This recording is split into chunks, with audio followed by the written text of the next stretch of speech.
আসসালামু আলাইকুম। আশা করছি সবাই ভালো আছেন, সুস্থ আছেন।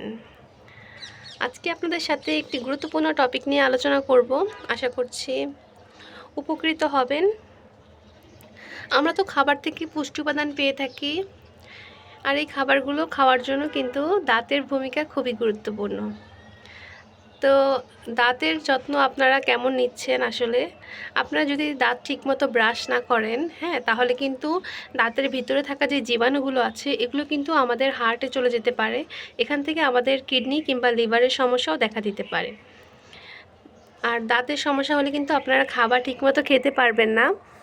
তো দাঁতে কিন্তু অনেকের অনেক ধরনের সমস্যা হয়ে থাকে, ইনফেকশন হয়, অনেকে দাঁত ব্যথা করে, শিরশির করে, তারপর দেখা যায় দাঁতের ফিলিং করতে হয়, তারপর ক্যাপ বসাতে হয়, অনেক ধরনের সমস্যা হয়। তখন কিন্তু মানুষ ঠিকমতো খাবার খেতে পারে না।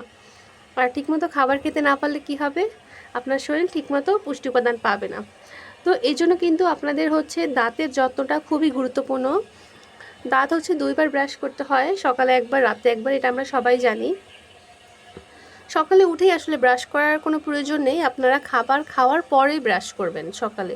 আর খালি পেটে পানিটা মুখ না ধুয়ে হচ্ছে পানিটা খাওয়ার চেষ্টা করবেন, এটা বেশি উপকার, বিশেষ করে ডায়াবেটিস পেশেন্টের জন্য। তারপরে আমি বলতে চাচ্ছিলাম যে দাঁতটা আপনারা হচ্ছে যত্ন নেবেন, কারণ অনেক মানুষেরই দেখতেছি যে ইদানিং দাঁতে অনেক ধরনের সমস্যা, মানুষ কতটা যে আসলে ভুগে এই দাঁত নিয়ে আমি দেখেছি। তো অনেকে অনেক ধরনের খাবার খেতে পারে না, তারপর দেখা যায় একটা সময় হচ্ছে দাঁত পড়ে যায়, মানে অনেকে দেখা যায় বয়স কম তারপরে হচ্ছে দাঁত ফেলে দিতে হয়। আমি এরকম দেখেছি আমার সামনে। আমি একবার একটা জায়গায় গিয়েছিলাম, তো ওখানে দেখছি যে অনেক পেশেন্ট দাঁতের, তো ওনাদের হচ্ছে মানে অনেক অল্প বয়স, তারপরে দেখা যায় অনেকে একদম কাঁচা দাঁত ফেলে দিতে হচ্ছে, দেখা যায় খুব ব্যথা সহ্য করতে পারতেছে না, তো কাঁচা দাঁত ফেলে দিতে হচ্ছে।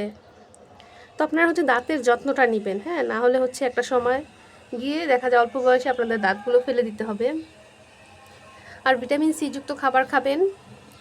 ভিটামিন সি এর ভিতরে বিভিন্ন ধরনের খাবার রয়েছে, যেমন আমলকি আছে, পেয়ারা আছে, অনেক ধরনের খাবার আছে। আপনারা এগুলা খাওয়ার চেষ্টা করবেন, কারণ ভিটামিন সি কিন্তু আমাদের শরীরে থাকে না, তো এটা আমাদের প্রতিদিন খাওয়া উচিত। আর দাঁতটা অবশ্যই পরিষ্কার পরিচ্ছন্ন রাখার চেষ্টা করবেন, না হলে হচ্ছে দাঁতে জীবাণু হয়, আর দাঁত ব্যথা শুরু হলে অনেকের মাড়ি ফুলে যায়। এই জন্য আপনারা চেষ্টা করবেন রাতের বেলা বিশেষ করে যত্নটা নিতে। যেমন আপনারা যখন ঘুমাবেন তার আগে অবশ্যই কিন্তু রাতের বেলা দাঁত ব্রাশ করে ঘুমাবেন, বা হচ্ছে একটু গরম পানি দিয়ে হচ্ছে কুলি করে ঘুমাবেন, যাতে দাঁতের মধ্যে কোনো ময়লা না থাকে। কারণ দাঁতের ভিতর যদি ময়লা থাকে তাহলে হবে কি, এটা আপনাদের এই জীবাণুটা আপনাদের হার্টে গিয়ে হচ্ছে হার্টের সমস্যা দেখা দিবে, তারপর এই সমস্যা থেকে আরও বিভিন্ন ধরনের সমস্যা দেখা দিবে। এর ফলে কিন্তু আপনি হচ্ছে অনেক ধরনের খাবার খেতে পারবেন না, তখন দেখা যায় শুধু লিকুইড জাতীয় খাবার খেতে হবে। এই জন্য চেষ্টা করবেন সবসময় দাঁতের যত্ন নিতে। একটা কথা আছে না, যে দাঁত থাকতে মানুষ দাঁতের মর্যাদা বুঝে না। তো আপনারা চেষ্টা করবেন দাঁতের যত্ন নেওয়ার। তারপর আমি অনেক পেশেন্টের সাথে কথা বলেছিলাম, তখন দেখছি যে তারা আসলে খুব আফসোস করে যে দাঁতের সমস্যার জন্য। অনেকে মনে করে যে যাদের হচ্ছে দাঁত ভালো আছে তারাই হচ্ছে পৃথিবীতে সবচেয়ে সুখী, কারণ দাঁতের সমস্যা হলে নাকি প্রচণ্ড ব্যথা করে। এই ধরনের কমপ্লেন আসছিল যে অনেক ব্যথা, আসলে এটা বলার মতো না অনেক। এই জন্য হচ্ছে দাঁত একসময় ফেলে দিতে চায়।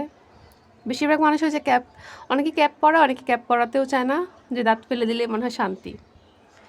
যাই হোক, তো আমার আজকের টপিকের মূল কথাই হচ্ছে আপনারা অবশ্যই দাঁতের যত্ন নেবেন, কারণ এই যে আপনারা খাবার খাচ্ছেন, এই খাবার থেকে পুষ্টি উপাদান পাচ্ছেন, এটা যেন আপনাদের শরীরে ঠিকঠাক মতো কাজ করে, এই জন্য অবশ্যই আপনাদের দাঁতের যত্ন নেওয়া উচিত।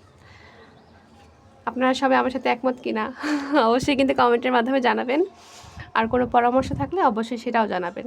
সবাইকে অসংখ্য ধন্যবাদ। ভালো থাকবেন, সুস্থ থাকবেন।